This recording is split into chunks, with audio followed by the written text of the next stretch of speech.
Olá, boa noite. Eu quero, antes de qualquer coisa, agradecer a Deus por você estar aqui conosco.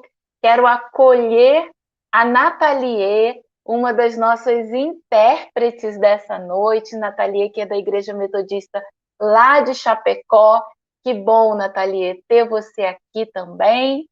Ela vai junto com a Elisete, que é da Igreja Metodista Central de Belo Horizonte, fazer a tradução em Libras da nossa live. Então, eu quero te convidar, se você conhece uma pessoa da comunidade surda, que você possa divulgar essa live e outras que nós já estamos fazendo com a tradução, a fim de colaborar com a expansão do reino de Deus e do anúncio da sua palavra. Seja bem-vinda, seja bem-vindo. Esse é um tempo de aprender, mas, sobretudo, um tempo de pensar sobre gratidão e que esse pensar sobre a importância de ter um coração grato possa orientar a nossa caminhada.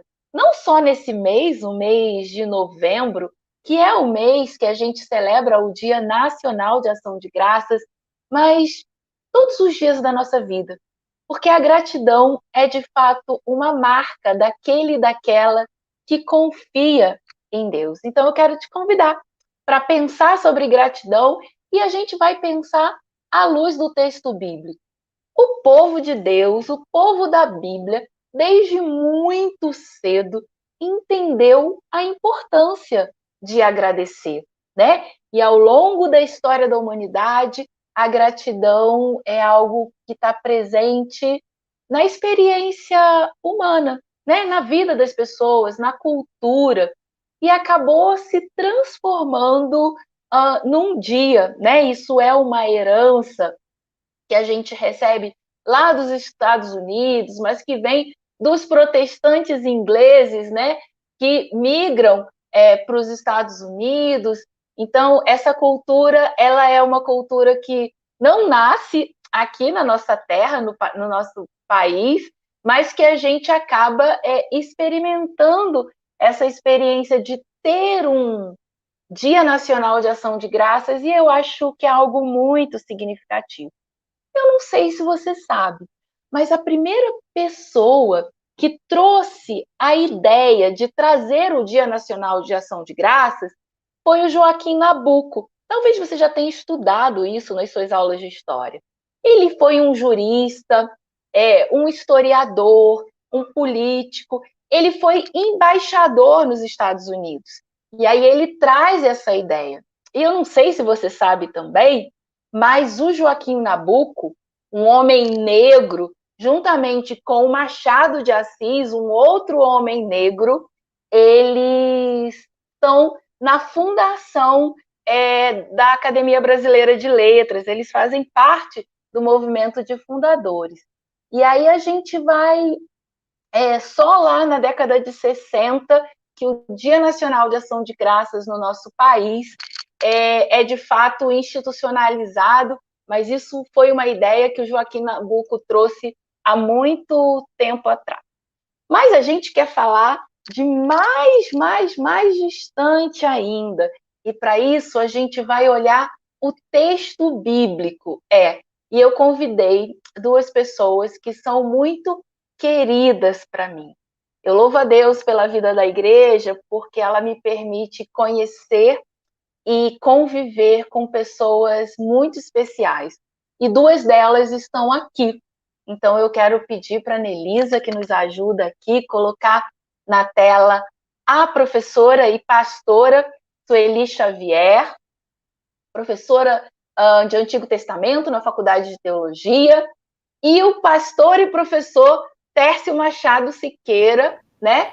Professor na Faculdade de Teologia durante muitos anos, e a Sueli é uma espécie de discípula aí, né? É alguém que caminhou junto muito tempo com o professor Tércio, então é uma alegria ter aqui vocês dois juntos, e eu vou pedir, né, para a Sueli se apresentar, falar um pouquinho quem ela é, para vocês conhecerem um pouquinho dessa pessoa incrível, uma das melhores pastoras que eu já tive tive a possibilidade de trabalhar na minha vida no Ministério Pastoral. Sueli, uma saudação, um alô para a galera. Boa noite a todas e todos. Obrigada, pastora Andréia, pelas palavras de carinho, fiquei até emocionada aqui. De fato, foi um tempo muito bom, muito rico termos partilhado o Ministério Pastoral. Como já foi dito, eu sou pastora metodista, professora de Antigo Testamento na Faculdade de Teologia, e também pastora hoje na Igreja Metodista em Vila Planalto. Sou casada com o Edemir, que também é pastor, e mãe da Cecília e da Letícia. Eu acho que essa última apresentação é o que vocês têm que guardar. O resto a gente vai descobrindo com o tempo.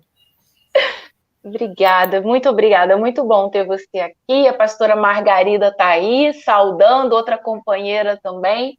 Pastor Tércio, boa noite para o grupo, tem muita gente aqui também para te assistir e falar um pouquinho da sua trajetória. Bom, boa noite a todos, todas. Eu, aposentado, fui por 34 anos professor na Faculdade de Teologia, onde aprendi muito, né?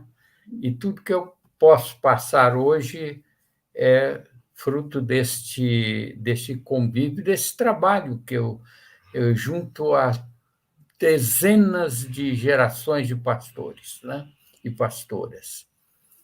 Eu sou de Minas Gerais, mas vivo há muitos anos aqui em São Paulo, porque radiquei, meus filhos nasceram e meus netos, e agora fiquei muito preso a São Paulo, né? Mas sou da cidade de Cataguases, né?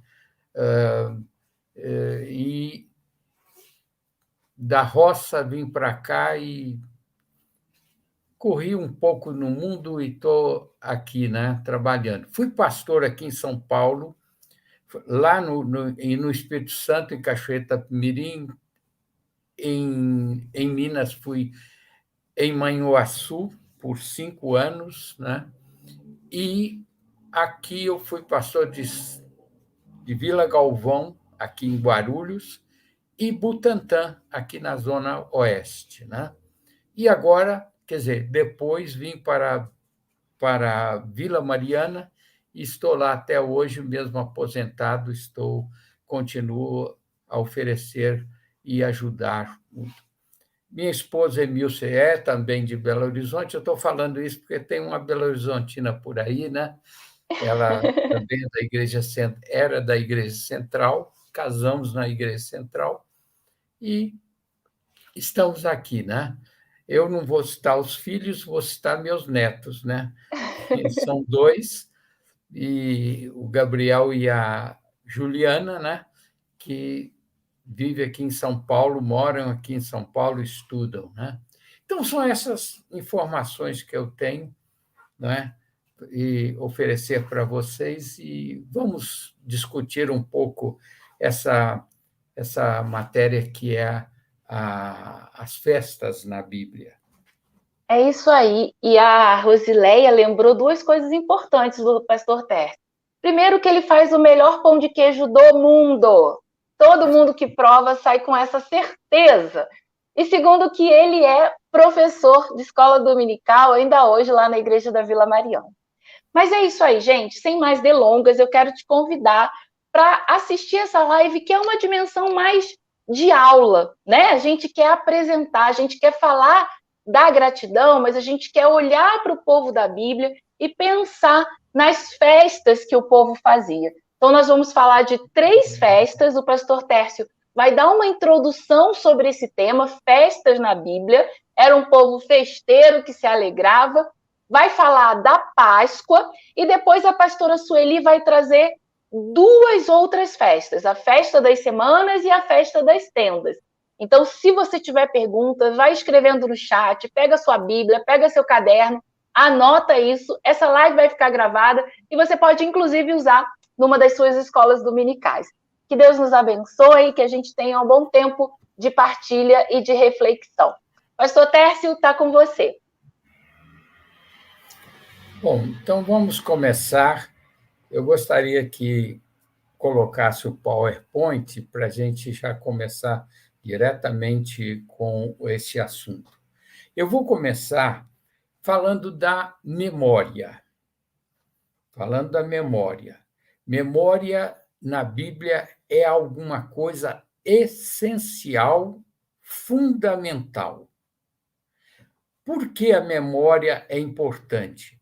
Porque nos tempos bíblicos o povo não sabia ler nem escrever, claro. Escrever era um privilégio dos escribas, dos reis, dos imperadores, e não sabia, o pessoal não sabia ler. Então, o livro era memória. Então, você encontra no livro Deuteronômio, ouve Israel, falai isso aos filhos, falai assentado em tua casa, de manhã, de tarde, de noite, vão falando. Isso é uma realidade, né? Então, a memória foi um elemento fundamental para a transmissão da palavra de Deus, para os avisos de Deus, né? para todo o povo. Então, vamos lembrar isto. Né? Eu gostaria que colocasse na tela o primeiro slide. Né?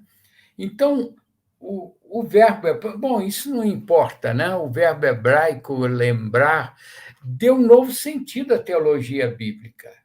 A relação entre o Senhor e o povo de Israel evidencia a importância da memória no contexto das religiões do Antigo Testamento. E, especialmente, se você quer entender muito a respeito do Antigo Testamento, da parte mais antiga, você tem que lembrar de que a memória é fundamental para a transmissão, né? Então, enquanto os deuses, no âmbito mítico, né, nas religiões do Antigo Oriente Médio, os deuses são deuses não concretos, não são deuses que andam com o povo, mas os deuses ficam longe e não tem uma história, né? A história. Então, esses deuses, eles reúnem-se lá em cima, em algum lugar, e decidem os destinos do mundo. Agora, vamos lá. O Deus de Israel tomava o ser humano com seu parceiro, andava com ele, e caminhava com ele, libertava com mão forte. Quer dizer, essa realidade é muito importante para nós compreendermos o Antigo Testamento, especialmente. Vamos para o segundo. Então, aí é muito interessante isso, né? Às vezes,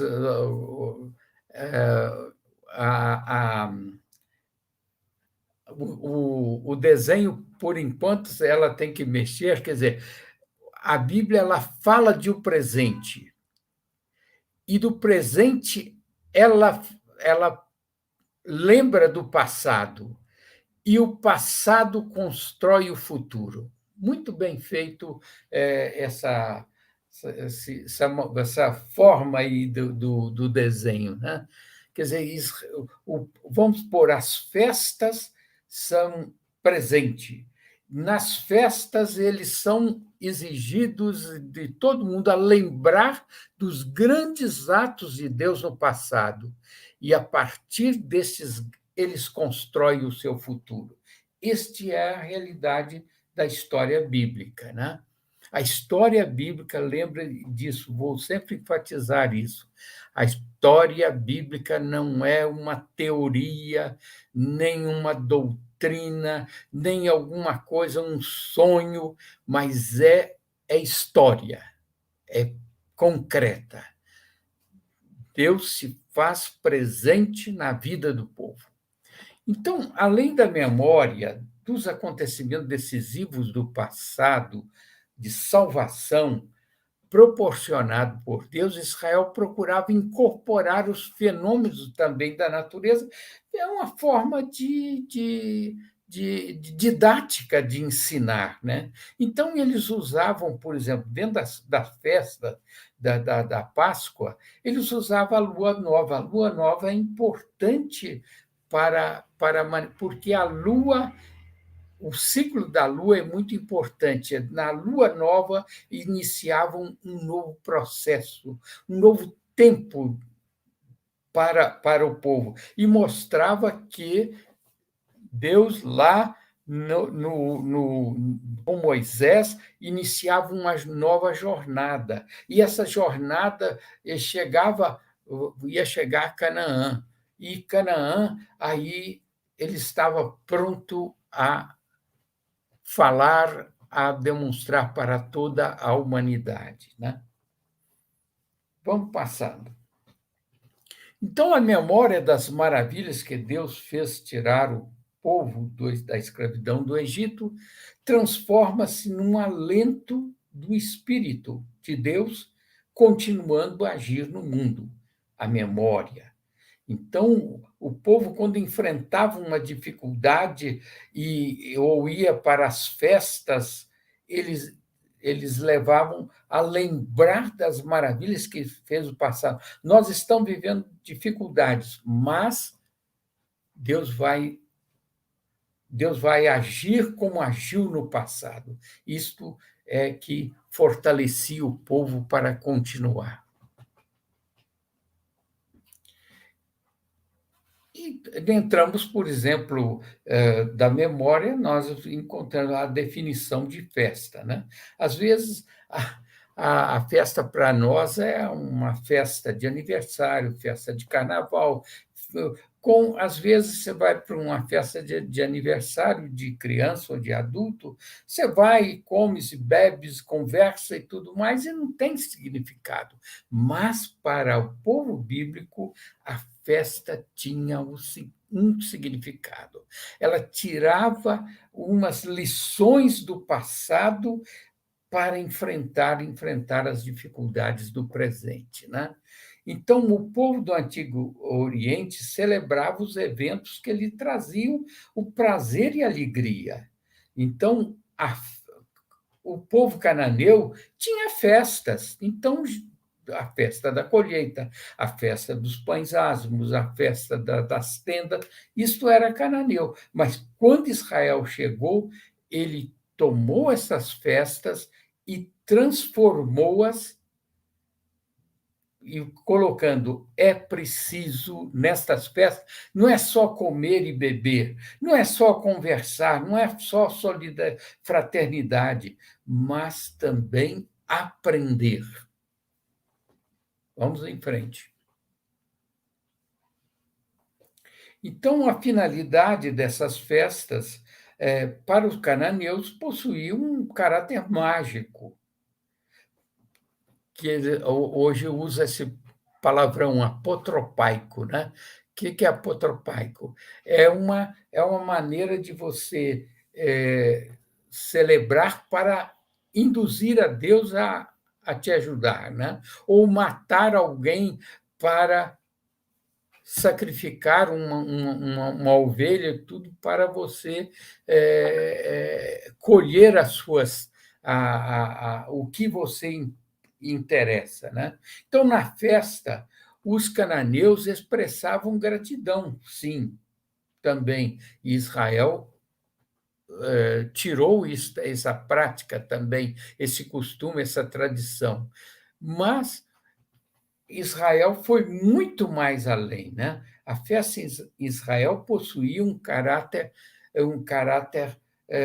de uma dimensão muito grande para a vida. Pode passar.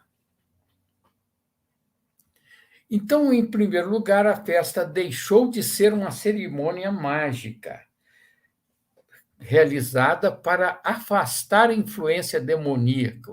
É aquilo que nós dizemos do apotropaico, a palavra, né? Técnica para isso, né? E assegurar um futuro de boas colheitas. Isso era os cananeus faziam, mas Israel modificou isso. Vamos em frente. Então Israel não quebrou todos os laços com os cananeus e seus vizinhos. Eles continuaram a fazer as festas, eles não chegaram e eliminaram todas as festas, mas eles foram e transformaram as suas festas. Às vezes nós temos esse costume, nós não gostamos do outro, acabamos com tudo que é dos outros e nós fazemos a nossa maneira, né? Isso é muito costume nas igrejas hoje, não era antigamente, mas hoje assim. Eu eu desacordo eu não entro em desacordo com alguém e então eu abro a minha igreja. Israel não fez isso. Ele transformou aquilo que tinha, né? Que eram as festas. Né? Pode passar. Então, na civilização antiga, a festa era realizada para gerar sorte e prosperidade na vida. Em Israel, era diferente. O elemento mágico foi retirado e prontamente substituído pela afirmação de que Deus está agindo em favor das pessoas e do mundo. Pode passar. Então, as festas tornaram-se associadas dos eventos da história, né? As festas, eles lembravam dos eventos passados, onde, quando Deus os salvou o povo, isso animava aqueles que celebravam esses acontecimentos, lembravam e ficavam animados de enfrentar as dificuldades presentes. Né? Então, a grande contribuição de Israel para construir um novo conceito de história não foi transformar a forma de festa ou modernizar, né, a festa e procurar encontrar uma estética para as reuniões, mas associá-las à história dos atos de Deus. Né? Às vezes nós temos essa tendência, mesmo na igreja, nós queremos fazer tudo bonito dentro da igreja, no templo, porém esquece de lembrar e de procurar fazer aquilo que é essencial, que é a palavra de Deus, a história de Deus, os atos de Deus junto ao povo. Né? Então, Israel, a festa, não deixou de ter as características sociais, as peregrinações, as danças, o alimento, a alegria, a confraternização, mas ganhou o elemento da fé, do agradecimento a Deus. Pode passar. Então, aí Israel, quando chegou, veja só, ele encontrou uma festa dos cananeus chamada Pães Ázimos. A festa dos Pães Ázimos. Então, originalmente, essa festa dos Pães Ázimos dos cananeus foi uma festa da colheita de cevada, que ocorria na primavera, abril a maio. Agora, tem um detalhe muito interessante dessa festa, que vai ajudar a gente a entender a Páscoa, né? Porque esta festa ela foi substituída no lugar da festa, na data da festa, com a data, foi substituída pela Páscoa. Mas é interessante que nesta data, abril, quando era o início da primavera. Olha, veja só, no início da primavera. Então, no início da primavera, vinham 3, 4 meses sem produção, simplesmente preparo da terra. E na primavera era colhida o primeiro fruto da terra, que era a cevada. E era a cevada. Cevada, para eles, é a concorrente do trigo, né?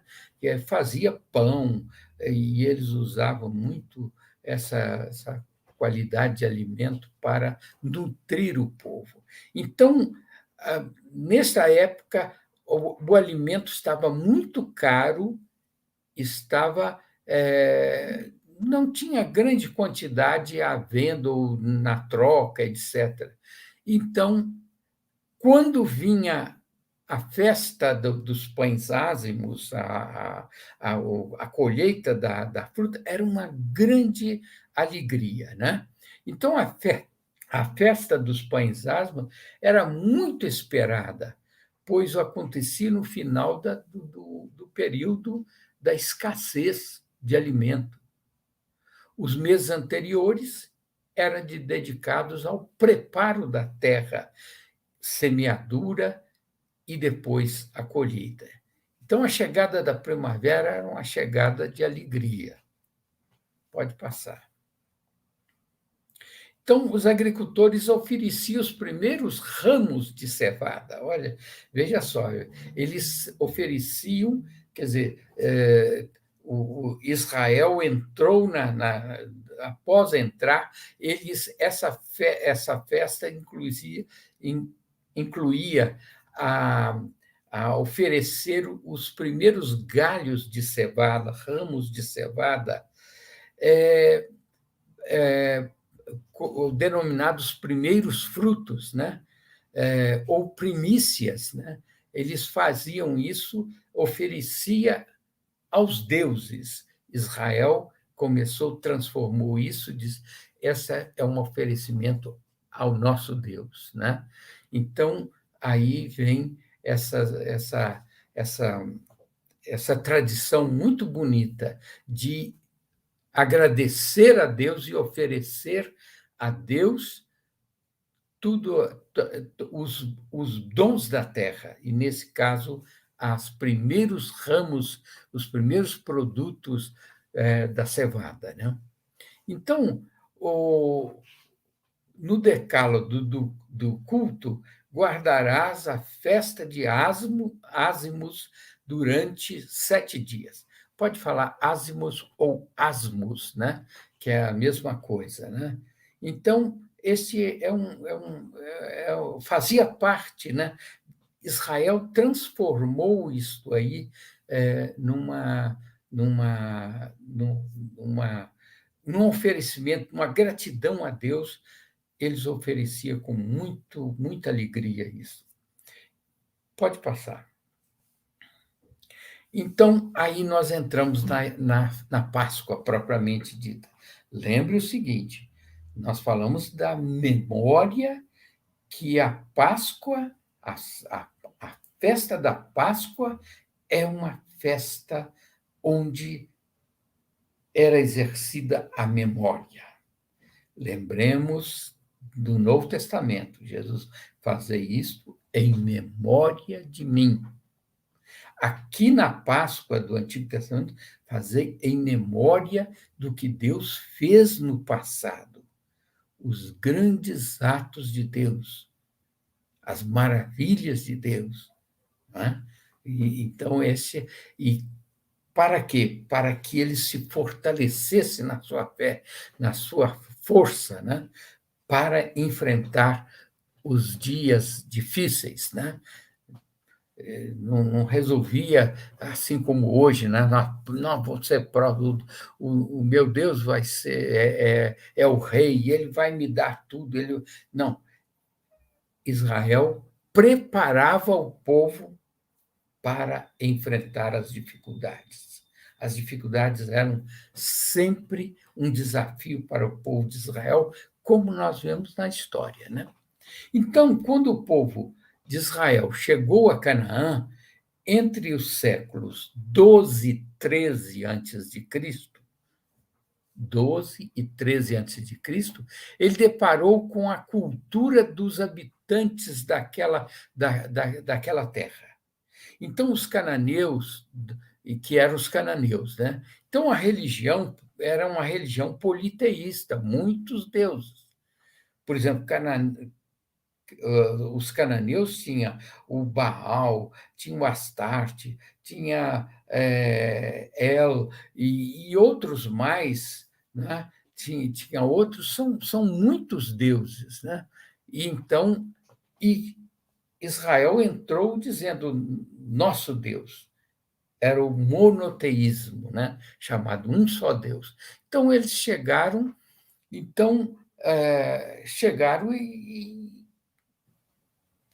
tentando colocar essa sua fé em prática diante dos cananeus. Não é? Então, os israelitas trouxeram a cultura dos pastores também. Eles eram pastores. Quem vive no semideserto só vive do pastoreio. No semideserto não há cultura agrícola. E quando eles chegaram, eles encontraram os cananeus com a sua cultura agrícola. Então, aí vêm os problemas. Como plantar? Se eles não têm a técnica do plantio, então este foi mais um desafio. E eles aprenderam, né? Eles aprenderam com os cananeus. Então, a gente, na leitura bíblica, a gente só vê o conflito com os cananeus, mas não é só isso, não. Há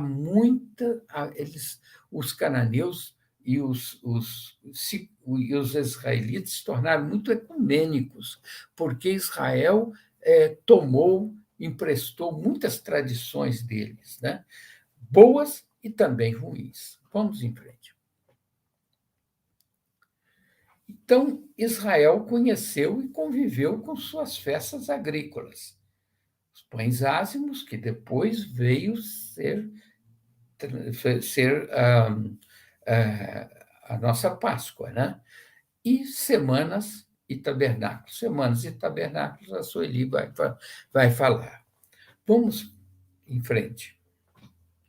Então, ao chegar a Canaã, os israelitas trouxeram tradições dos pastores e a convicção que Deus age na história em favor de todos e todas, os pobres.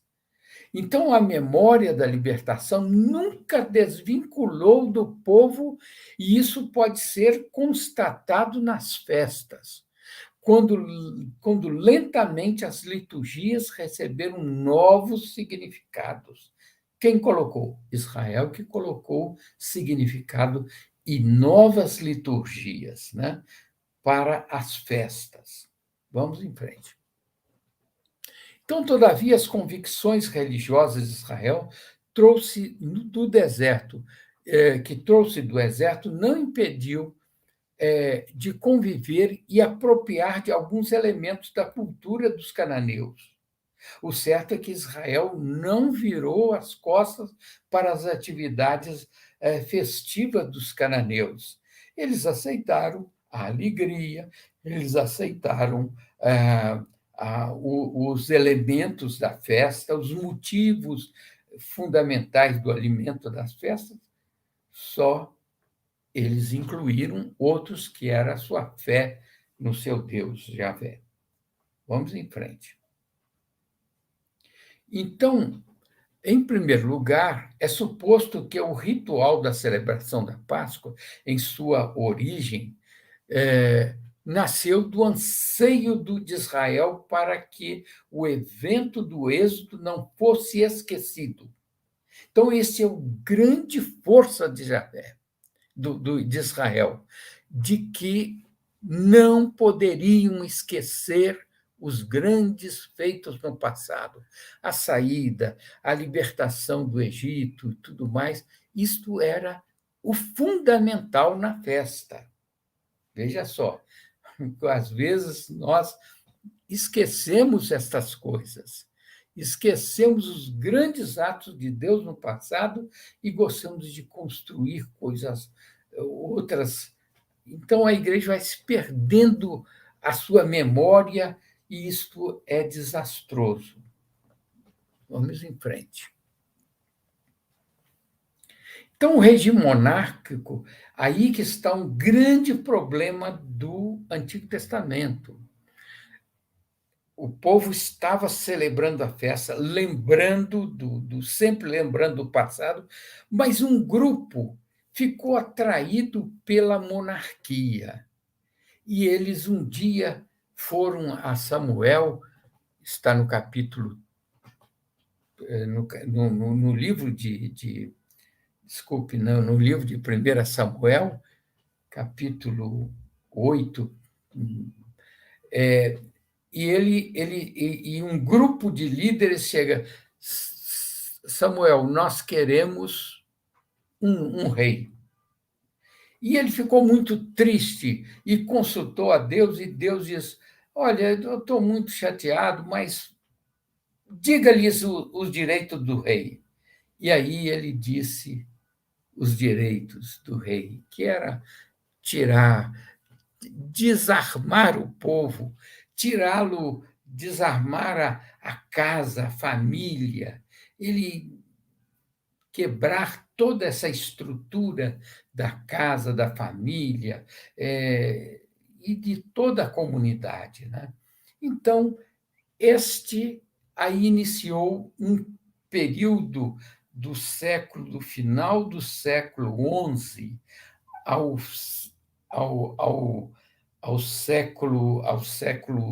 fim do século VII antes de Cristo, eles foram dominados, foram regidos por um rei, pela monarquia.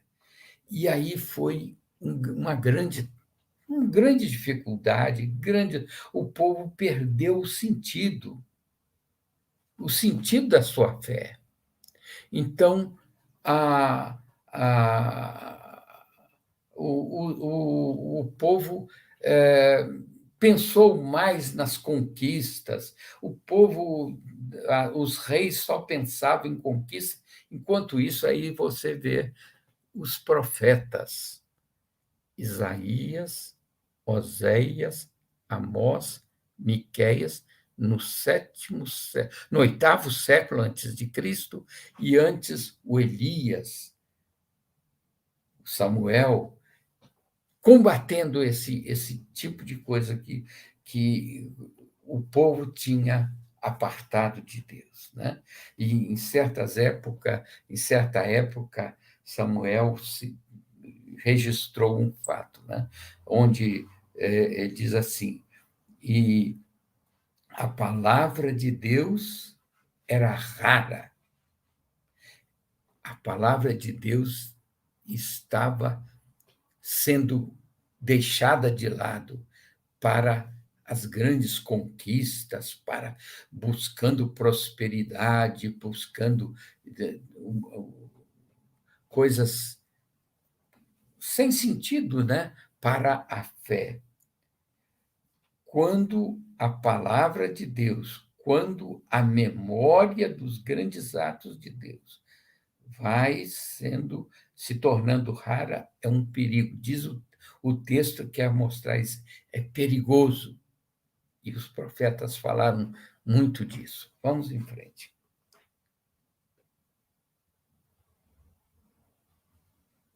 Então, o profeta do século VIII antes de Cristo, os profetas perceberam que o povo vivia suas experiências pessoais, não é?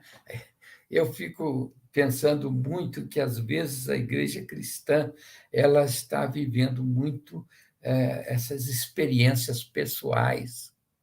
Elas estão embriagadas pelo desejo do sucesso, das conquistas, de ter grandes templos, de ter grande número de pessoas, de grandes demonstração de força dos cristãos. Eu fico pensando isso, né? Que os profetas perceberam que o povo vivia nessa época muito com os seus anseios e suas conquistas, né? Mas a Páscoa não era celebrado. Você não encontra um livro desta época que cite a Páscoa. A Páscoa começou a ser usada com um rei chamado Ezequias. Na passagem, Ezequias é de 716 a 698 a.C., né? Então, ele percebeu isto e ele começou uma grande reforma dentro do povo. Essa reforma foi completada por Josias, né? Pastor Tércio, desculpa interromper, estou muito constrangida, mas eu preciso dar um. Eu precisava que o senhor pudesse ir caminhando para a conclusão em 5 minutos, 5, 6 minutos. Tá bom, tá ok. Desculpa, mil perdões. Não, então tá bom. Eu só vou dizer que esta reforma é o resultado do livro de Deuteronômio. O livro de Deuteronômio faz parte dessa reforma, chamada Reforma Deuteronômica. Com isto, o povo de Israel ele incluiu e estruturou, em lugar da festa dos ázimos, ele colocou o nome a Páscoa. E a Páscoa para quê? Para reforçar, insistir com o povo de que deveria sempre recorrer aos grandes atos de Deus para iluminar o futuro. Então, eu vou, deste final, eu vou para a conclusão. Então, a conclusão é o seguinte: nesta festa da Páscoa existiu uma coisa muito interessante que a gente lê na Bíblia e a gente passa, às vezes, por cima, que é a palavra novidade, né? É a palavra lua nova, que vem da palavra novidade, coisa nova. Então, existia para o povo o ciclo da lua era importantíssimo, fundamental. Veja só, o Egito tinha como o lema, a coisa muito importante era o sol, o ciclo do sol. Mas Israel é a lua. Então, quando iniciava, por exemplo, a primavera, o povo se enchia de esperança, por quê? Porque iniciava a lua nova. A lua nova era o anúncio da chegada da lua cheia. E é na lua cheia que vai acontecer a festa das colheitas. Então, a lua nova é um sinal de esperança e de alegria. Eu poderia falar mais sobre isso, mas quando o povo bíblico chegou a Canaã, ele deparou com medo do povo cananeu. E os seus deuses, as técnicas da agricultura, foi todo eles ficaram medrosos. Então, o senso comum diz que a solução para o medo é a violência, não é isso? As grandes guerras nascem do medo, o medo de alguém superar. Mas Israel, ele ensinou o povo, diz assim, diante do medo, nós temos que acreditar no novo que Deus oferece para nós. Então, o novo passa a ser, o ciclo da lua também passa a ser, começa na Páscoa e termina na festa das colheitas, né? Na primeira festa das colheitas.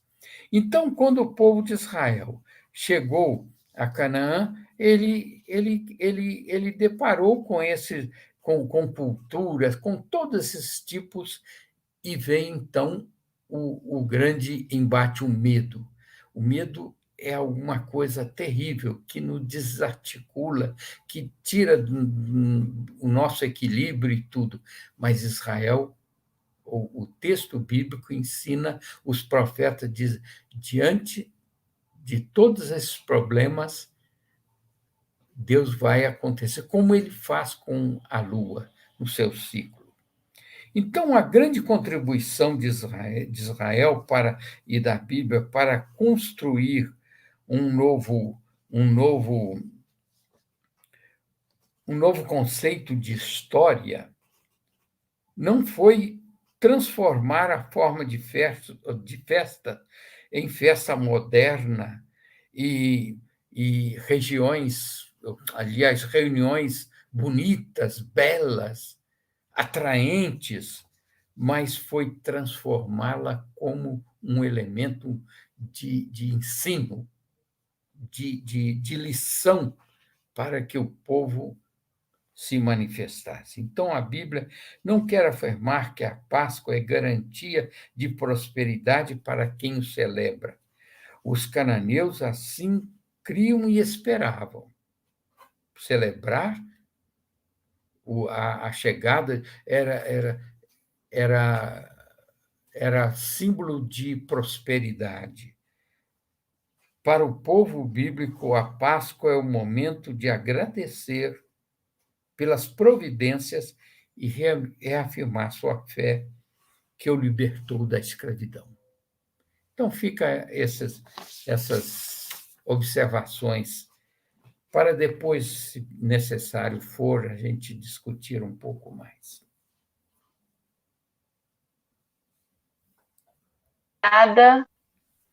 Obrigada, professor Tércio. Para mim é muito constrangedor estar nessa posição aqui, porque acompanhando o chat aqui, a gente vê as pessoas muito felizes em te ouvir, ex-alunas, ex-alunos, a sua trajetória e o seu legado é realmente algo que a gente tem muito a agradecer a Deus. Então, para dar continuidade a esse tempo de reflexão, se você tem perguntas, eu quero te convidar a colocar no chat e eu vou chamar a professora Sueli para trazer agora uma reflexão sobre a festa das tendas e a festa das semanas. Bom, vocês me ouvem bem? Sim? Suceder o professor Tércio na faculdade, na pós, não é uma tarefa fácil, e eu acho que aqui hoje não vai ser diferente. Bom, nós vamos falar um pouco sobre a festa da colheita e do Pentecostes, como nós conhecemos, mas a gente vai ver os nomes dessas festas hoje. Eu vou projetar aqui e vocês me falem se estão vendo o meu slide. Só um minutinho.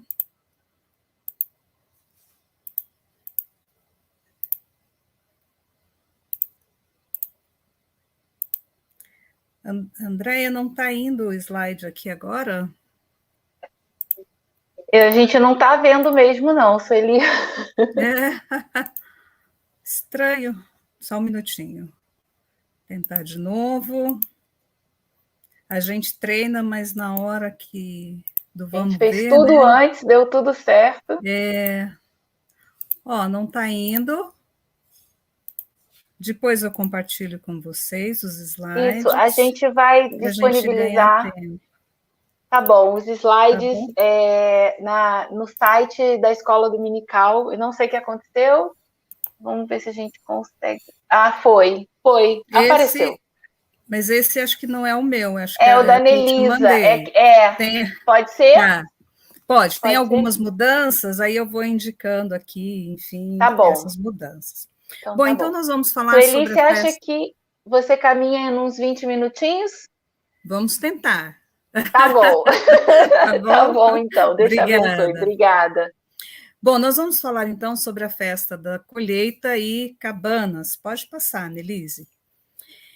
Então, assim, festa na Bíblia, né, ou festas, nós vamos falar mais especificamente da colheita, da semana, enfim, o seu significado, os motivos, mas também quais são essas festas depois da Páscoa e o que nós podemos aprender com elas, porque eu acho que isso é muito importante no tempo em que nós vivemos. Como aprender com as festas bíblicas, passando por mais de 1 ano e meio de pandemia, com todos os desafios que nós tivemos e ainda temos na nossa caminhada. O povo de Israel viveu, então, momentos desafiadores na sua história, e isso acompanhou por toda a sua caminhada, ou seja, não é diferente da gente, né? Não foram momentos tão fáceis, mas eles e elas encontraram forças para caminhar e celebrar a sua fé no Deus libertador. Sua história, inicialmente, como nômades e seminômades, ou seja, pessoas que faziam a transumância, como foi dito aí pelo professor Tércio, do deserto, e depois como sedentários em Canaã, fizeram com que o povo descobrisse meios de celebrar as razões da existência, da sua fé, e isso de várias formas, e a festa ou as festas eram uma dessas formas que os ajudaram a fazer como disse o profeta, trazer à memória o que pode dar esperança. Então, eram reuniões inicialmente familiares, depois comunitárias, ou seja, toda a comunidade participava, e na sequência passa para o templo. E é sobretudo no espaço litúrgico que as celebrações ganham contornos institucionais e começam a fazer parte do calendário oficial. Contudo, na sua origem, eram essencialmente festas agrícolas do campo e depois vão para o templo. E quando o templo é destruído? Mais uma vez, eles são chamados a ressignificar as festas, os seus motivos, enfim, e de fato ela volta a ser essa festa mais campesina. Festa da colheita, então, pode passar o slide, Nelise? A festa da colheita é uma festa da primavera, começa em abril e o seu início coincide com, não do verão, né, da primavera que está aqui, coincide com a celebração dos pães ázimos, né? É interessante porque a ideia dos pães ázimos são pães sem fermento. Já a festa da colheita, os pães podem conter fermento, o que indica a normalidade, a volta à normalidade, fazendo uma alusão da passagem do povo pelo deserto e depois, então, chegando na terra de Canaã, ou seja, o tempo de celebrar os pães sem fermentos, da dureza, enfim, passou. Agora a gente coloca o fermento na massa porque é um tempo festivo, de muita alegria, enfim. Então, trata-se de uma festa agrícola, sem nenhum motivo histórico em um primeiro momento. Depois, é no judaísmo tardio, ou seja, no pós-exílio, que ela ganha motivos históricos, tornando-se comemoração da outorga, da concessão, da doação da lei a Moisés.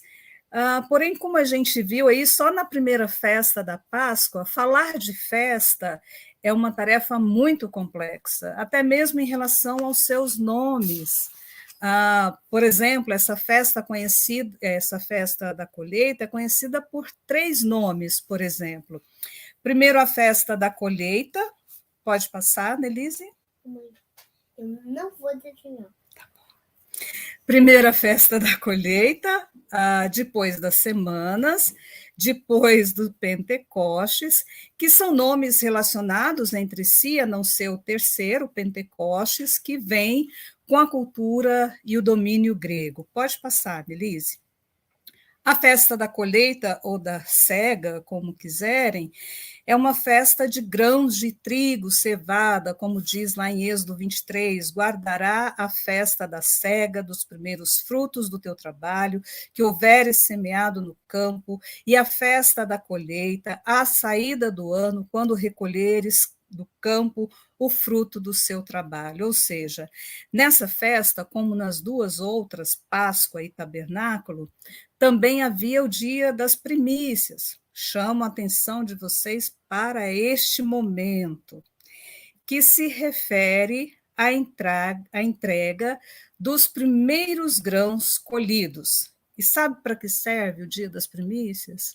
É para repartir com a comunidade. Ela não era entregue pessoalmente para ninguém. As primícias eram entregues para que toda a comunidade pudesse se beneficiar dos primeiros grãos colhidos.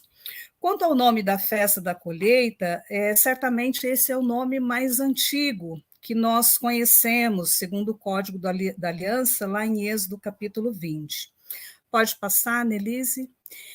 Depois, um outro nome é a Festa das Semanas, Hag Shavuot, enfim, que tem esse nome em função da duração da celebração, ou seja, 7 semanas. Inicia 50 dias depois da Páscoa com a colheita da cevada e termina com a colheita do trigo. Contarás 7 semanas a partir do momento que lançares a foice nas espigas, começarás a contar 7 semanas, celebrarás então a festa das semanas. Então aqui você tem o texto que fala para a gente por que essa festa também pode ser conhecida como festa das semanas. Depois nós temos Pentecostes, do grego Pentecoste, que é o nome dessa festa que foi dado pelos gregos. A gente sabe que a partir de 333 a.C., os gregos dominaram os povos, impuseram a língua como forma de dominação e mudaram o nome da festa para Pentecostes, mantendo o seu significado de 50 dias depois, ou seja, 50 dias depois da Páscoa. Como podemos observar, há um sentido agrícola da festa, agradecer as primeiras colheitas, e está estreitamente ligada à ação de graças pela abundância dos grãos, ou seja, eles estavam com o coração agradecido e, portanto, celebrava a Deus a doação, a abundância dos grãos que vem pela colheita. Há também um outro aspecto importante, é que ela é tida como celebração da doação da Torá. A interpretação rabínica diz que Moisés subiu no Monte Sinai no dia de Pentecostes e lá recebeu a lei. Alimento e instrução. Eis os motivos da celebração. Dom de Deus para viver e para saber viver. É importante destacar que a festa das semanas ajuda o povo a observar os atos salvíficos de Deus na sua história, bem como a preservação da vida. E eu quero destacar aqui uma das características dessa festa, que é o seu caráter inclusivo. Se, por um lado, as outras festas ele tem um cunho mais, num primeiro momento, é claro, depois elas, como dito pelo professor Tércio, se torna ecumênica, aberta, enfim, mas no primeiro momento é uma festa familiar, é uma festa do grupo social. A festa das tendas, ela tem como característica essa inclusão, conforme Deuteronômio 16:11, que diz assim: teu filho, tua filha, teu servo, tua serva, o levita que vive na tua cidade, o estrangeiro, o órfão e a viúva que vivem no meio de ti. Ou seja, uma festa que é para toda a gente, porque é uma festa, além de ser inclusiva, ela, ao mesmo tempo, está em benefício da comunidade. Se na festa dos pães ázimos o chamado era para a celebração familiar, né, como eu disse, somente entre os israelitas, agora os marginalizados da sociedade são chamados a participar dela. Não há sentido celebrar os dons da terra em uma terra que lhe foi arrendada por Javé, senão juntamente com todos e todas que fazem parte da sociedade, ainda que alijados da mesma. A festa, portanto, tem caráter de solidariedade com quem sofre, ou seja, aqueles e aquelas que o Estado deixou à sua própria sorte, viúva, órfão, estrangeiro. Outra característica da festa é a alegria pela doação da Torá. A instrução é força vital para o povo israelita sobreviver. Não por menos, eles têm hoje tanto a sua instrução pela Torá oral, quanto também pela Torá escrita. O povo bíblico entende que a instrução é fundamental para o desenvolvimento de uma sociedade mais justa e fraterna. E a fala pausada é para que vocês prestem mais atenção. Por isso, é uma celebração da instrução. Possivelmente, no Novo Testamento, conforme a gente vê aí em Atos 2, o que eles celebravam era a doação da Torá, ou seja, o Espírito se manifesta em uma festa da instrução. Sabe o que isso significa? Que não há espírito onde não há instrução, pois a mesma é fundamento para a descida do espírito, ou seja, a instrução ela é a base, é o fundamento para que o espírito possa se manifestar. Em síntese, a festa dos tabernáculos ficou conhecida também como festa de Javé, né? Eles conheciam, ou às vezes até chamavam somente de festa, enfim. A alegria fazia parte da festa, aliás, foi dito, o povo era um povo muito festivo, muito alegre, dançante, enfim, então essa é uma das características das festas, e esta não seria diferente. Trata-se de uma celebração comunitária de fé e da vida. E aquilo que nós falamos, é uma festa inclusiva, a família, o servo, a serva, usa inclusive linguagem inclusiva, levita, estrangeiro, órfão, viúvas. Lembra a peregrinação, ou seja, começa na roça e termina no templo de Jerusalém. E também ela celebra a renovação da aliança e a doação da Torá. Depois nós temos a festa das cabanas. Além da festa da colheita ou semanas, o antigo calendário israelita apontava uma terceira festa que acontecia no período do outono, isto é, nos meses de setembro e outubro.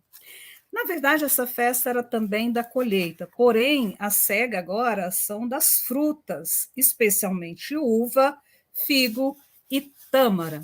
O professor Tércio, talvez pela sua origem mineira, ele fala que é a festa do doce, né? É uma fala bem característica de mineiro, enfim, que ele aprendeu também com o professor dele, mas de fato é uma festa do doce porque traz esses frutos aí como expressão também de gratidão por aquilo que Deus fez, ou seja, a provisão para o povo. Mas o fato é que nós temos esses frutos para a colheita. Era comum nesta festa a dança nas vinhas e banquetes, conforme Juízes 9, 27. E saíram ao campo, e vidimaram as suas vinhas, e pisaram as uvas, e fizeram festas, e foram à casa de seu Deus, e comeram e beberam. O sentido da festa é que, durante a colheita, erguiam-se abrigos provisórios nas vinhas e olivais. Então, esse é o primeiro sentido da festa dos tabernáculos, das tendas, enfim. E acontece ainda hoje em dia um costume como um rito sagrado que depois é transferido para a área do templo. A Bíblia hebraica tem pelo menos 2 nomes para esta festa: festa dos tabernáculos, ou cabanas, e festa da colheita. A palavra sip, colheita, do verbo sap, que significa colher, reunir. Então, a festa das cabanas, os motivos dela, né? A festa das cabanas celebra a identidade de Israel como povo nômade. Lembra que nós falamos disso, povo nômade, seminômade, que vivia da transhumância, ou seja, não parava em lugar nenhum, andavam pelo deserto à procura especialmente de água. Do nomadismo à sedentarização e ao dom da terra. Há uma relação paradigmática entre Israel com Javé. Israel não é dono da terra, nem esta é sua pertença. Israel é um povo peregrino. A terra pertence a Javé. Javé deu a terra para que eles pudessem habitar, plantar, colher e viver nessa terra. Por isso, há duas novidades em relação à festa: a memória da libertação e, no segundo momento, isso um pouco mais tardio, a inauguração do templo. Este segundo aspecto pode ser lido em 1 Reis 8:2, que demonstra que foi uma festa também celebrada por ocasião da inauguração do templo, por isso é conhecida como festa da inauguração do templo. O dia das primícias nessa festa, cada festa tem um dia das primícias, nela o povo oferecia os frutos da colheita, como uva, tâmara e figo especialmente. A ordenança, em um primeiro momento, é que a festa dure 7 dias, conforme Deuteronômio 16. Celebrarás a festa das tendas durante 7 dias, após ter recolhido o produto de tua eira e do teu lagar. O calendário deuteronômico visava o tempo da colheita no período do outono, nos meses de setembro a outubro, no qual a festa acontecia. Todavia, as instruções do Levítico possuem especial importância e diz assim: no primeiro dia tomareis frutos formosos, ramos de palmeiras, ramos de árvores frondosas e de salgueiros das ribeiras, e vos regozijareis durante 7 dias na presença de Javé, nosso Deus. Celebrareis uma festa para Javé, é lei perpétua. Habitareis durante 7 dias em cabanas. Todos os naturais de Israel habitarão em cabanas, para que os vossos descendentes saibam que eu fiz os israelitas habitarem em cabanas quando o fiz sair do Egito. Essa ainda é uma prática que os judeus fazem hoje, né? É comum nesse período da festa das cabanas eles colocarem panos, ramos, enfim, a gente tem fotos disso acontecendo na varanda dos apartamentos, nas casas, enfim. A saber, a orientação é que habitassem em tendas por um período de 7 dias, a fim de que recordassem os dias que foram peregrinos no deserto, e lembrando também que deserto é dependência de Javé. Deste modo, o povo deveria se lembrar que toda a sua provisão vem de Javé e não de outro Deus. Mesmo assim, não se trata de uma festa de contrição, mas é uma festa de alegria, de contentamento. É muito interessante porque um exemplo dessa alegria, lembra da Ana, quando ela vai para o santuário e o Eli acha que ela está embriagada? É porque era uma festa das tendas e era comum a embriaguez nesse tempo, enfim, porque era a festa da uva. Por fim, a festa dos tabernáculos era de peregrinação e encerrava a série de celebrações do ano. No Novo Testamento, acho que é a primeira vez que eu vou citar o autor com ele presente, né? Eu vou citar o professor Tércio Siqueira. É interessante observar que Jesus sobe em segredo a Jerusalém para esta celebração.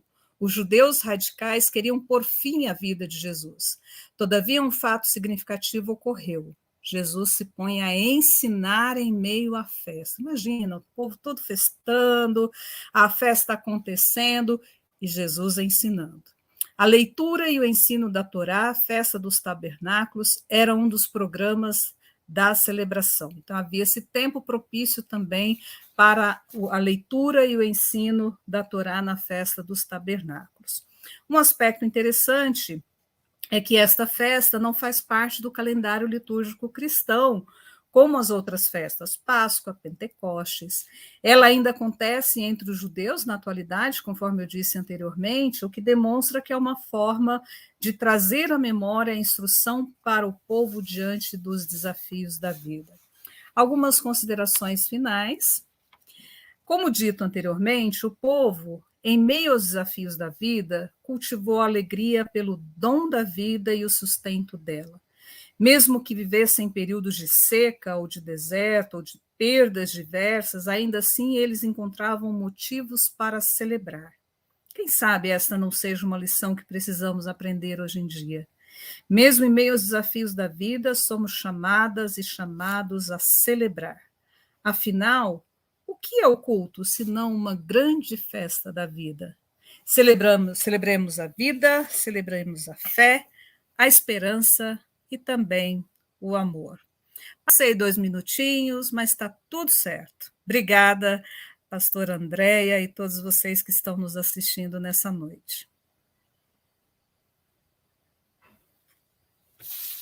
E um dia eu vou ser assim, não vou nada, né? Mas se eu for 10% assim, eu já estou feliz. Que alegria, muito obrigada pelas suas falas. Eu vou pedir para colocar também o pastor Tércio aqui. Nós temos muitas perguntas, muitos comentários, são muitos comentários mesmo, mas eu vou passar já para uma pergunta que o pastor Daniel fez para o pastor Tércio, pastor Daniel Stefan, eu acho que é assim que se pronuncia o sobrenome dele, né? Uma pessoa muito querida que eu também tenho muita admiração. Professor Tércio, ele direcionou essa pergunta para o senhor e falou assim: o senhor poderia falar um pouco sobre o uso da palavra pessar, que é cochear, saltar, na história bíblica?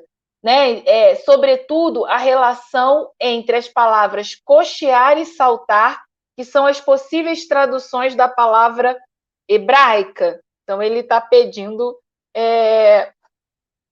para o senhor fazer esse comentário, e aí a gente começa com isso, e depois eu tenho também uma outra pergunta para a pastora Sueli.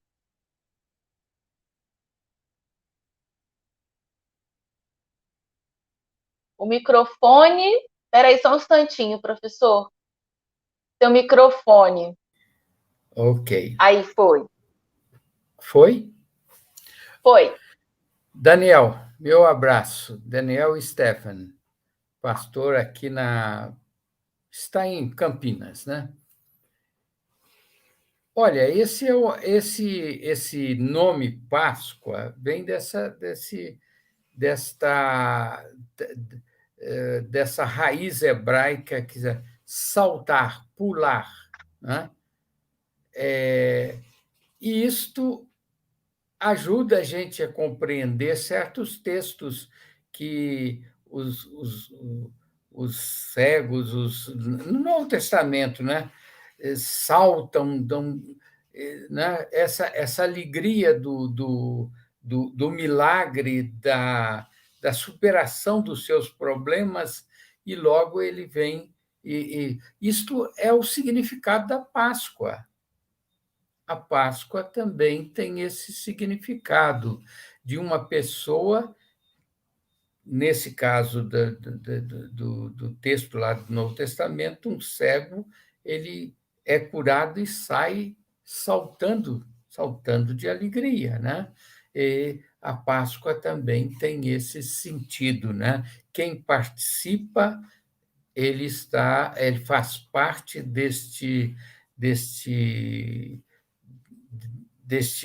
desta ação de Deus em fazer, transformar em atos maravilhosos, tanto no povo, em todo o povo, como em pessoas particulares, né? Isso é fundamental para a gente saber, isso ajuda a gente a compreender muitos textos bíblicos. Isto vem desse significado que vem da Páscoa, dessa mensagem que vem da Páscoa. Ok. Professora Sueli, na realidade essa pergunta é minha, das muitas provocações que tanto a sua fala quanto a do professor Tércio trouxeram, né? Pensar, olhar para essas festas é pensar um parâmetro de espiritualidade, né? Vocês trouxeram primeiro a dimensão da gratidão, a dimensão de uma relação com o mundo, né? Assim, quando o pastor Tércio traz essa ideia, Israel não se separa da onde ele está vivenciando, mas ele se deixa molhar, né, por essa cultura. Você traz essa dimensão de uma festa que pensa comunitariamente, no bem-estar da comunidade, na inclusão das pessoas, né? Essa ideia de celebração e de instrução. Para mim, tudo isso são parâmetros da espiritualidade. Quando a gente olha, e eu não estou falando da igreja metodista, senão da igreja evangélica brasileira, né? A expressão da nossa espiritualidade hoje, o culto, né? O que você acha que talvez, se a gente olhar para o passado, como o pastor Tércio nos inspirou, para pensar o presente e o futuro, o que você acha no que a gente tem se descolado, né, e que a gente precisa repensar o nosso exercício de espiritualidade hoje? Me enrolei um pouco, mas eu acho que deu para entender? Deu. Na realidade, eu estou com dedos para fazer essa pergunta. Você colocou a bola, usando a metáfora do futebol, na linha do pênalti, agora eu só vou chutar e fazer o gol, se Deus quiser. Olha, tem uma palavra que eu acho que ela é chave para a gente pensar sobre a sua questão, que é a instrução. Você disse que, e de fato é assim, o que nós vimos aqui hoje são parâmetros para a nossa espiritualidade. A inclusão, a ecumenicidade, todos participarem deste evento, porque as primícias, ela é para a comunidade, né? Ela não é destinada a uma pessoa, enfim. Então, eu acho que a gente tem que fazer como era feito na festa dos Pentecostes, celebrar a doação da Torá e fazer como Jesus fez na festa dos tabernáculos, a festa acontecendo e ele ensinando as pessoas acerca de como viver bem, viver melhor, exercitar a sua espiritualidade da melhor maneira possível.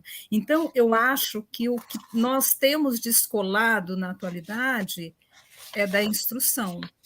Infelizmente, o professor Tércio citou o texto de Samuel, quando a palavra do Senhor era muito rara, né? O texto lá de Samuel, aí fala sobre os pecados dos filhos de Eli, e eu tenho a impressão que hoje a palavra do Senhor tem sido muito rara, e por isso nós temos pecado. E aí eu não vou falar de outras comunidades, mas do cristianismo como um todo.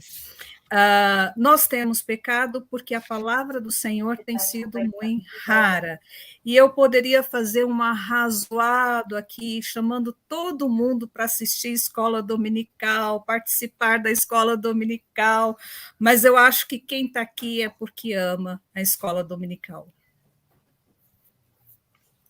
E é interessante, né, pensar num tempo que a gente tem tanto acesso ao texto bíblico, né? A gente tem vivenciado essa experiência de uma ausência de instrução ou de uma forma um pouco descompromissada de instruir também, que é pior ainda, né? É usar o texto bíblico em proveito próprio. Pastor Tércio, o senhor quer fazer um comentário, alguma coisa sobre isso? E aí eu tenho mais uma pergunta, e aí a gente vai para as considerações finais. Não, eu queria só voltar à pergunta do Daniel. É o seguinte, para ser o termo Páscoa, ele sempre, o hebraico, a gente fala assim, a raiz, a gente parte sempre da raiz, e a raiz verbal desse nome Páscoa, ele dá base para a gente pensar o sentido de salto, movimento, caminhada, travessia, não é?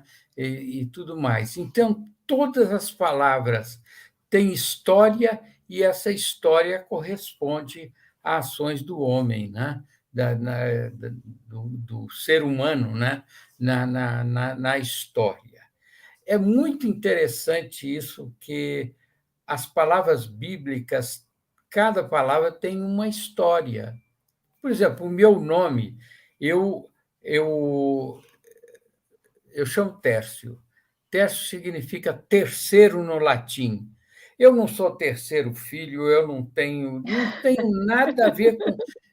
Entendeu? Agora, na Bíblia, tem um significado, traz um significado, traz um sentido, né? E Páscoa é este saltar para o futuro, para o próprio projeto de Deus, né? Nesse salto, né? Então é uma aventura divina, né? A Páscoa. E a Páscoa é esse ensino que nós devemos sempre estar pronto de ir à frente, né? Um coração grato faz a gente saltar mais longe, né?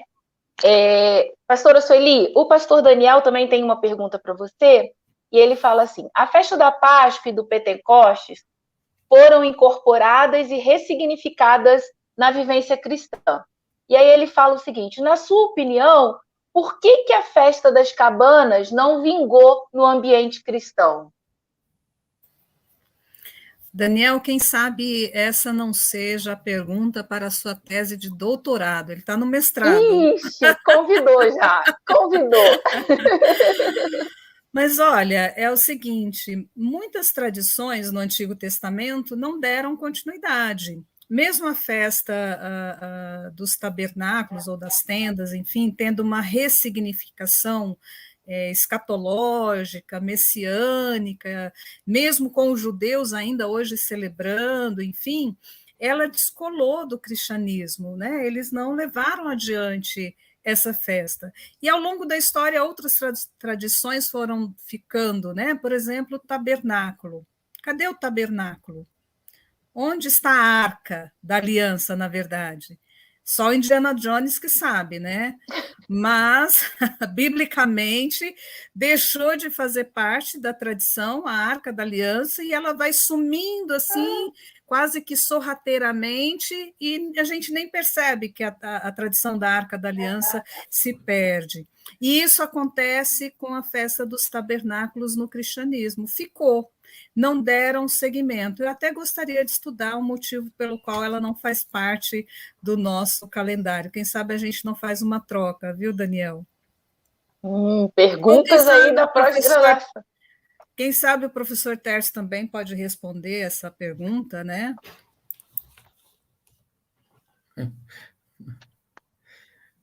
Repita novamente a pergunta do Por que a festa das cabanas não vingou na tradição cristã? Olha, essa é uma pergunta também que eu faço, né? Eu sempre fiz isso para os meus colegas e eu não sei. Agora, eu fico assim eu fico até fazendo uma brincadeira porque a festa das cabanas ou a festa dos tabernáculos era a festa da alegria, era a festa alegre. Olha, veja só, é uma brincadeira minha, não é? Mas eu fico imaginando, né? E por que era da alegria? Porque a festa, como ela disse, dos doces era do figo, da uva, Tâmara. das tâmaras e especialmente a uva. A uva se fabricava muitas coisas e o especial era o vinho. Era o vinho. Então o pessoal ia. Então, quer dizer, isso é uma suposição. Será que o cristianismo foi por esse motivo? Eu acho que não, né? Eu acho que não. Eu acho que não é por aí que a gente vai resolver. Na realidade, eu não sei, não vi ninguém falar sobre isso, escrever. Talvez tenha alguns que vão escrever, né? Sobre, ou já tem escrito, mas eu não li sobre isso. Daniel, então, como diz a Sueli, use essa pergunta para a sua tese, né? Mas você está no Novo Testamento, então você não Tá tem direito de certo. entrar nesse assunto. Pastor Daniel, que bom lhe ter aqui. Eu sei que o pastor Daniel vivenciou uma experiência muito difícil por conta da Covid, a perda dos seus pais, né? Tanto o pai quanto a mãe. E acolhendo o pastor Daniel, eu quero acolher todas as pessoas enlutadas nesse tempo, né? Um tempo tão duro, um tempo tão difícil, onde celebrar a gratidão, celebrar as bênçãos de Deus é de fato encontrar refúgio, encontrar refrigério, encontrar sentido para saltar desse tempo, né? Não deixa da gente, não tira a gente da realidade, mas é aquilo que Israel fez, que o pastor Tércio nos ensinou logo no início, né? É olhar para a realidade e agregando outros olhares e outros significados para essa realidade. Eu vou pedir para a pastora Sueli dar uma última palavra e o pastor Tércio também. Não sai daí, não, que a gente vai terminar com uma oração, agradecendo a Deus por esse tempo, mas também agradecendo a Deus por tudo que ele tem feito até aqui. Pastora Sueli? Bom, em primeiro lugar, agradecer, né, a todos e todas que estão conosco até este momento, aqueles e aquelas que ainda assistirão essa live, e dizer que, de fato, como eu falei no início, a gente vive tempos difíceis ainda, né? Mas o povo da Bíblia não deixou de celebrar o Deus da vida, mesmo em meio às dificuldades do seu tempo. Então, acho que no mês de ação de graças, nós todos e todas somos chamados a celebrar os dons, a vida que o Senhor tem concedido a cada um e a cada uma, sem nos solidarizarmos com aqueles e aquelas que sofrem. E quem sabe até incluir essas pessoas nas nossas festas, né? De repente alguém está sumido aí do seu convívio, convida para participar da festa de ação de graças, convida para estar junto, lembra dessa ecumenicidade, dessa inclusão das festas bíblicas e que seja um tempo debaixo da graça de Deus, esse tempo festivo e de ressignificação da nossa existência. Obrigada, pastora. Pastor Tércio, suas últimas palavras. Bom, estudando sobre as festas, eu fico isso me tira algumas lições como pastor que ainda exerço, né? Apesar de aposentado, que essas festas ensinam uma coisa muito interessante. Não há pregação na festa. Não há pregação. A pregação, há muitos anos, desde os meus estudos na faculdade, que vão longe, né? Eu sempre dizia uma coisa: eu tenho medo dos grandes pregadores, dos grandes oradores. Por quê? Porque vai a vaidade, algumas coisas assim. E a festa era mais dramatização.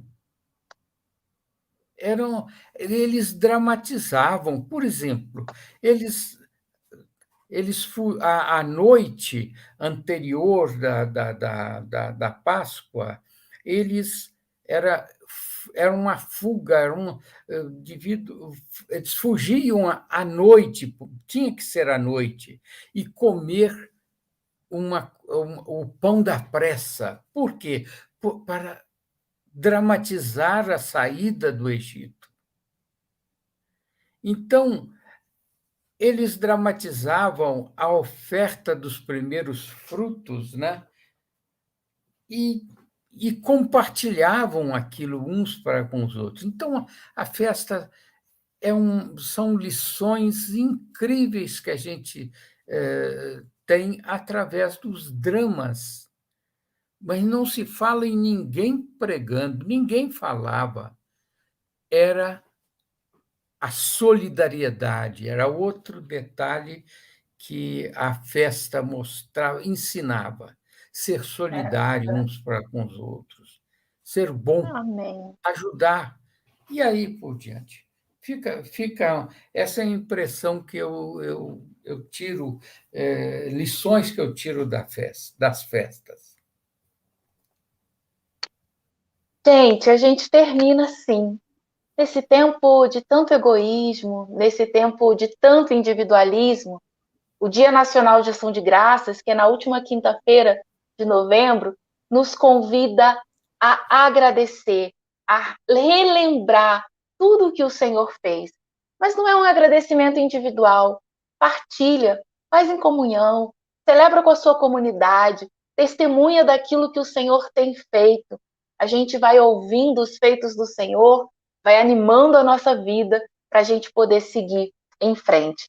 Esse segundo domingo de novembro é o dia do pastor aposentado, né? E eu quero aqui celebrar a Deus pela vida de todos os pastores e pastoras que construíram essa história.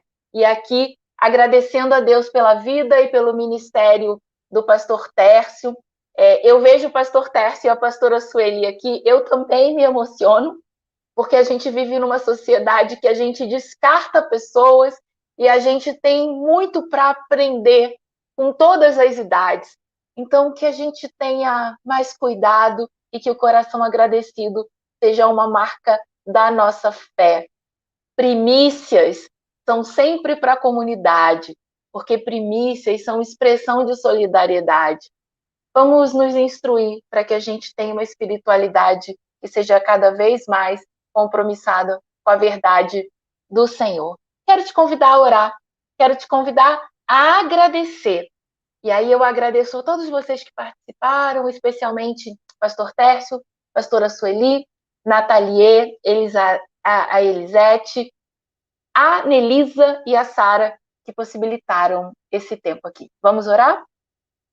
Deus da vida, Deus da festa, Deus da alegria, que nos convida a celebrar, a dançar, a saltar na tua presença.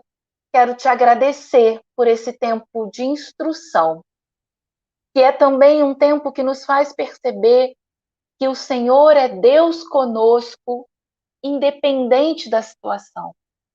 Muito obrigada, porque até aqui o Senhor nos ajudou.